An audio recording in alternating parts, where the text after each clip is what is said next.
Well, well, well, look who decided to crawl back into my corner of the web tonight. Welcome back, my little nightmares.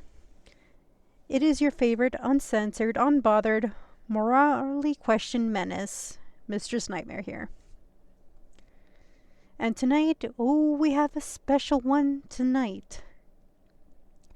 We'll be cracking down on the very first Creepypasta crossover with Homicipher. Two worlds clashing, one blood-stained story. And a whole lot of bad decisions.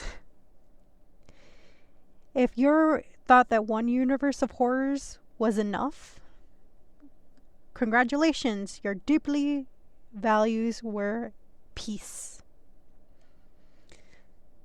Lights off, locked doors, phone on silent, because we're stepping into the story.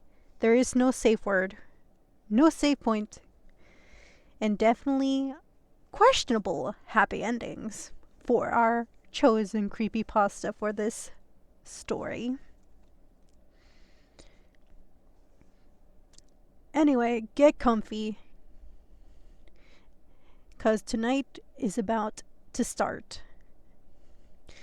As we're about to read the story, hopefully you're reading on your bed, because it's nighttime for me. And I promise, you will not sleep peacefully after this. Let us begin. Hey guys, Mistress Nightmare here, and today we'll be reading Chapter 1 of Love Translated in Blood, written by me. Sadly, I won't be leaving a link to the story just yet, since it's still in the drawing board on Chapter 3 going on forward. So, let's get started. After vanishing without a trace, Jeff the Killer awakens inside the ghost apartment, a labyrinth of impossible rooms haunted by obsessive spirits of Homicipher. Taken by Mr. Scarlatella, a ghostly suitor convinced that they are destined to be together, Jeff becomes an unwilling center of deadly love story. Jeff the Killer has to survive a lot, but never survived a billing with yandere ghosts, who are all unfortunately in love with him. Jeff must navigate the ghost apartment, a paranormal funhouse where the walls whispers, doors stalk him, and every ghost man he meets wants to date, protect, or dismember him. From Mr. Crawling, skittering after him like a lovesick spider, Mr. Muscle trying to impress him with his supernatural gain, along with the other ghosts encountering, Jeff has to escape the attempts and turn into the worst reverse harem scenario in his life. Jeff came here to kill, but instead he is being wooed by the ghosts that aren't the only ones being changed. Can Jeff escape? Will he still remain human when he leaves? Let's find out together. Chapter 1. Jeff woke up gasping for breath, not from lack of air, but instead from dust. A thick layer of ancient dust coated his tongue that filled his lungs as the apartment has been waiting for years to inhale him. He pushed himself up, groaning, his fingers scraping in or sinking into the carpet that felt damp, as if it's been expanded. He couldn't recall how he got here. The last memory he had was blood of his previous victims, rain, and the color red. Now he finds himself what to be seen in a broken down corridor, like you see in abandoned buildings or apartments, where were some dried up stains on the walls as Jeff ran his finger across it, sniffing it, and it smells slightly a hint of iron. Blood. These walls were covered in old, dried up blood. Hello? Jeff's voice echoed too loudly as if the room swallowed it, chewing it up and spitting it out distorted. The walls responded with a low hum. Not a kind hum from electric, but this tone resembled breathing. Jeff stood up, slowly but swaying, catches a glimpse of himself in the cracked mirror across the room. Same smile, same scar, same damaged face. Everything was still the same, but something was off. Something wasn't right. Jeff could feel it tracing over the proxy mark on his chest, the brand of Slenderman. He looked around the apartment once more.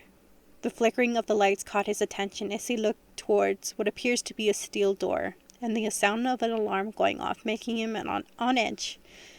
As the door slowly opened, there he saw a figure, what looks to be a man, crawling on all fours? What the fuck? Jeff thought as that thing started to get closer. Fuck this. Jeff cursed and quickly made a run for it. He had no idea where he was going. There was no point in staying with that thing. He had to remember what happened. How did he get here? And hopefully he can get back in contact with Slenderman. Jeff ran and made a sharp turn, heading into a different corridor, where he stopped and saw another door. Still, someone was standing in front of it. Someone who was tall. He could even match the height of Slenderman. But he was wearing nothing but just a dark brown cloak and hood. And what made Jeff gulp was seeing the giant axe, or scythe, in his hands. Hi, Jeff said, trying his best not to piss off the giant man in front of him. This seemed to get the cloaksman's attention as he turned around to see Jeff. But Jeff couldn't see his face, as the cloaked figure spoke in an unnatural language that Jeff did not understand. Jeff tilted his head, confused. He was generally didn't understand or couldn't understand this language. But what is due to his proxy mark, Slenderman gave him the ability to understand every language. But this one was foreign to him. The cloaked man noticed Jeff's confusion and pointed to himself and back to Jeff, which he understood as, "Do you understand me?" Jeff shook his head and said he could barely understand the cloak figure, as the cloak figure understood that Jeff could not understand him. As the cloak figure, who Jeff now affectionately calls Mr. Hood, pointed to the objects and said in the ghost language. Jeff now understood what he was trying to do. The cloak figure was teaching him some parts of the language. For the next 30 minutes or 40, Jeff was taught the language. Ironically, the words left an icy air slipping through Jeff's skull, unnatural, bothersome, and incorrect. Each sound that he made, Mr. Hood uttered, seemed to respond once, twice, once in the space around them, and once within Jeff's mind. When the cloak figure pointed to a candle and spoke, Jeff echoed the sound hesitantly. The flames flickered for a moment as it recognized the word. Jeff's eyes widened. Mr. Hood emitted a low, raspy noise that Jeff grandly recognized as a chuckle, gesturing it once more, this time towards the floor, then the walls, and finally to himself. Each word carried a feeling with it, cold, stone, empty space, and heaviness of something that did not belong to the living. Every minute went by, through it felt distorted in Mr. Hood's presence. Jeff fumbled over the sounds like his tongue was resisting the strange shapes of the words. Some syllables stung like a frostbite, while the others made his eardrums throb. Yet he learned, gradually, bit by bit. Eventually Mr. Hood spoke. This time it was longer. Jeff didn't grasp everything, but grasped enough.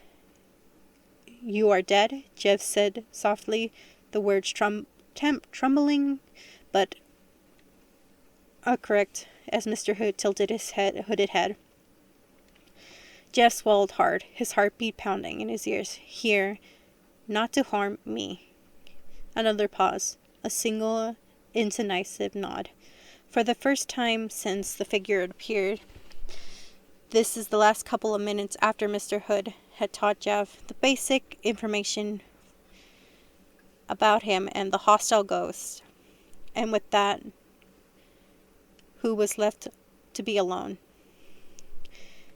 After seeing this lesson was over, Jeff made his way past Mr. Hood and down the corridor, where he encountered 3 options. 1, an open door. 2, a closed door. 3rd, a door seemed to be falling off its hinges, blocking a path. Jeff made a choice to go to the open path, slowly moving forward. The corridor beyond it was swallowed by darkness. It was the walls, the floor, submerged in a dry, rusted color of blood. Every step he took was wrong, as if the hall itself was watching him. Then he heard it. Footsteps. Slow, uneven. The metallic scraping on the floor, chains dragging against the floor, the sound that shudders down the corridor wrapped around Jeff the Killer's spine, sending a bolt of shivers down his spine. His grip tightened, his breath shallow. That's when he heard it. A voice, followed, low and broken. Each word bubbling like it was forced through a ruined throat. Help. Me. Jeff's muscles locked. He heard lies like that before. Bait wrapped in suffering. But this felt different. Wrong on a level that he could not explain. His smile twisted, then died completely. He paused and hammered. Not with excitement, but with dread. Whatever what was coming did not fear him. Didn't even notice him. The blood on the floor wasn't a warning left behind. It was a trail. And that thing as at the end of it. It was something that Jeff couldn't stab or burn or laugh his way through it. For the first time in years, Jeff knew without a doubt, and with the most absolute certainty, he could not win this. He couldn't even come close. He quickly made his way back to the previous rooms, trying to catch his breath. That way was not the right choice, as he walked towards the closed door and slowly opened it, only to jump back in fear when he saw a person peeking from the gap of the door. Hey guys, you made it to the end of the video. That's wonderful. I hope you guys enjoyed this episode. Please hit that like button, comment, subscribe to this channel if you guys want more creepypasta fanfictions out there, more creepy art, or just seeing this handsome fellow. If not, I'll see you guys in my social media accounts. I'll be leaving a link in the description box below, along with my card, and I'll see you guys in my other channel as Lady Arachnid. We'll be playing something called Seiko no Sika. Probably going live on Twitch pretty soon. Until then, see you guys later.